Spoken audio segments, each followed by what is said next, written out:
Olá, pessoas! Aqui quem fala é o Juquiba e o assunto vai ser sempre terror. Hoje vamos falar desse filme que fez geral sentir mais medo ainda de elevador. Muito bem, nosso filme não tem exatamente um enredo. Você que já viu o filme sabe disso. Então vamos lá. Você já sabe que mais detalhes vêm no final do vídeo. Já sabe que esse vídeo tem spoiler.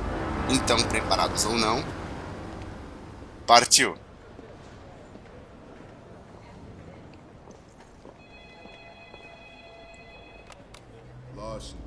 Um suicídio num prédio comercial de luxo na Filadélfia, precisamente na rua Locus, número 333, faz a polícia local investigar. Juquiba, pra que investigar um suicídio? Bom, nunca se sabe. Às vezes a pessoa que se matou foi induzida àquilo, ou foi obrigada, ou às vezes nem foi um suicídio mesmo. E justamente para descobrir a verdadeira causa disso, a polícia, sob o comando do detetive Alden, abre a investigação. O detetive hoje em dia era viúvo, já que há 5 anos atrás tinha perdido mulher e filha num acidente que infelizmente ele não foi capaz de pegar o responsável.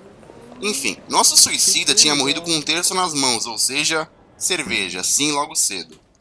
Paralelamente a isso, por ser um edifício comercial de luxo, os negócios não podem parar e o dia segue normal. Até porque a morte em si ocorreu fora do prédio, não dentro. Contando com isso, temos 5 pessoas dentro de um elevador para mais um dia de trabalho ou não, e vocês já vão entender o porquê desse ou não. Até que então, o elevador dá aquela emperrada básica que por si só já seria o suficiente para você, eu, nós, vós e eles também ficarmos exatamente dessa forma. Ah, Juquiba, mas eu não tenho medo de elevador quebrado. Beleza? Bom, o nosso grupo de 5 pessoas dentro daquele elevador já foi noticiado pela segurança do prédio que um técnico já estava a caminho para tentar tirá-los de lá ou fazer o elevador funcionar. Mas na verdade isso não iria ser tão fácil. Até porque dentro do elevador temos um segurança claustrofóbico chamado Ben Larson, um vendedor de colchões que é um pé no saco chamado Vince McCormick, uma velha chata e estranha chamada Jane Kowski, um cara com uma cara de louco chamado Anthony e uma mulher bonitinha mais paranoica chamada Sarah Caraway.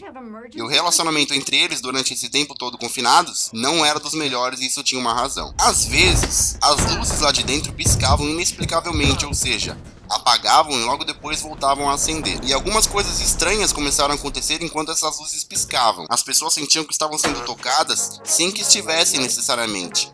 Numa dessas, Sarah Caraway aparece com essa marquinha de biquíni aí. A contradição é formada no grupo porque ali dentro ninguém confia em ninguém. E quando a segurança vê pelas câmeras essa marca nas costas de Sarah, eles resolvem chamar a polícia porque o bagulho ali tá ficando doido. A polícia é liderada exatamente pelo detetive Balden, já que ele investigava o suicídio naquele mesmo prédio. A luz oscila e quando volta, Vince McCormick nos aparece agonizando para a morte com um pedaço de espelho entranhado no seu pescoço, ou seja, cerveja. Quem fez aquilo ninguém sabe, a luz estava apagada, mas suspeitos todos eram. O Ben Larson, segurança, tinha ficha criminal, mesmo sendo segurança. A Sarah tinha praticamente a certeza de que aquela marca em suas costas foi responsabilidade de Vince. E Anthony disse ter servido os States no Afeganistão. Quer dizer, havia possibilidade de todos lá dentro terem feito aquilo, inclusive a velhinha, já que ela era uma ladra de carteiras. Os bombeiros chegam para quebrar as paredes, já que os outros métodos foram todos descartados por serem ineficazes. O cara da manutenção morre tentando mexer nos cabos do elevador, e inclusive cai morto sobre o elevador. Enfim, a situação fica cada vez mais crítica e por isso o detetive Balden pede para que o prédio seja imediatamente fechado. Nas imagens gravadas pelas câmeras, eles procuram o momento da entrada de Anthony no prédio e percebem que ao entrar, ele usava um casaco e uma mochila, que não estavam dentro do elevador com ele, e que ele também não tinha assinado uma ata que o prédio usava como controle de quem entra e sai, ou seja, cerveja. Quando a luz volta a piscar, e esse piscar que eu digo é ficar apagada por um tempinho e depois voltar, agora Jane Kowski, a velhinha, aparece morta, e pior ainda, enforcado. Alguém aí é capaz de armar uma forca no escuro? Mesmo sendo difícil, Anthony, Sarah e Ben Larson são suspeitos, ao olhar da polícia, que continua investigando e acha a bolsa que Anthony trouxe consigo, sendo que, dentro dela, tinham apenas ferramentas, o que faz sentido, já que Anthony dizia ser mecânico atualmente.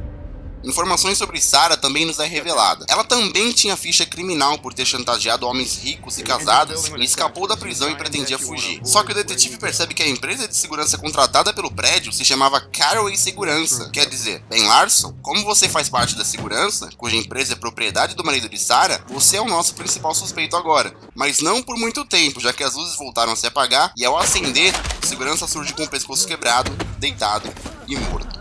Temos apenas Anthony e Sarah, dois suspeitos, um mais do que o outro e um apontando um estilhaço de vidro para o outro. O discurso religioso de Ramirez, um dos caras que controlava as câmeras, finalmente parecia fazer sentido, já que outrora era ignorado parecendo pura loucura. De acordo com a visão dele, o diabo faz as pessoas se enxergarem como realmente são, maldosas, violentas, maliciosas. O detetive tenta entrar na mente dos dois pelo rádio e isso funciona parcialmente. As luzes oscilam mais uma vez e Sarah está deitada, com estilhaço de vidro no pescoço, agonizando, e Tony tenta ajudar, dando a entender que havia sido ele a matar todos ali dentro.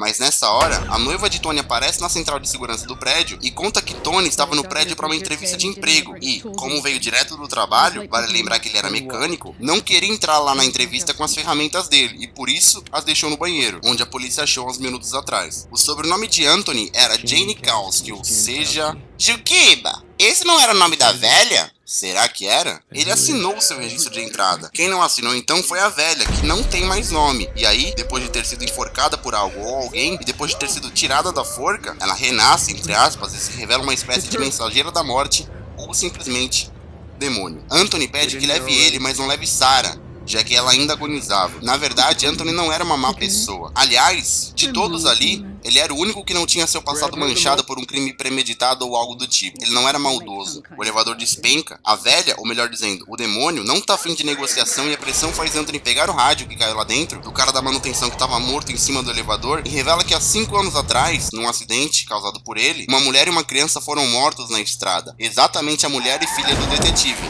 A sinceridade e o pedido de desculpas de Anthony faz o demônio ser impossibilitado de levar o cara, porque diferentemente dos outros, que eram ou tinham sido todos criminosos, maliciosos e maldosos pelo menos uma época de sua vida, Tony não era uma dessas pessoas. Mas o detetive Baldwin perdoa o garoto.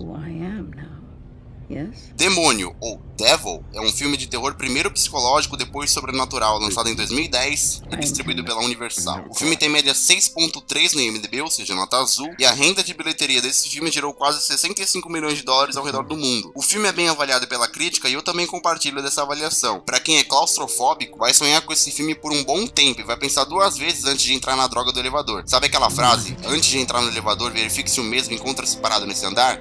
Pois é, e se o tal do mesmo for o demônio? Quem sabe? Enfim, comigo, demônio tem nota 7,5. Se vocês gostaram do vídeo, por favor, cliquem em gostei e se inscrevam no canal para levá-lo adiante. Repassem aos seus amigos, principalmente aqueles que curtem filmes de terror e... fiquem na paz.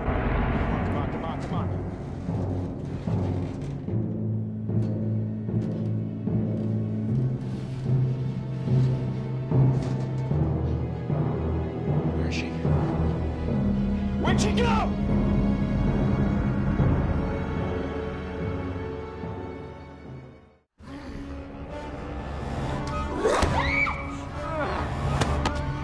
Do it!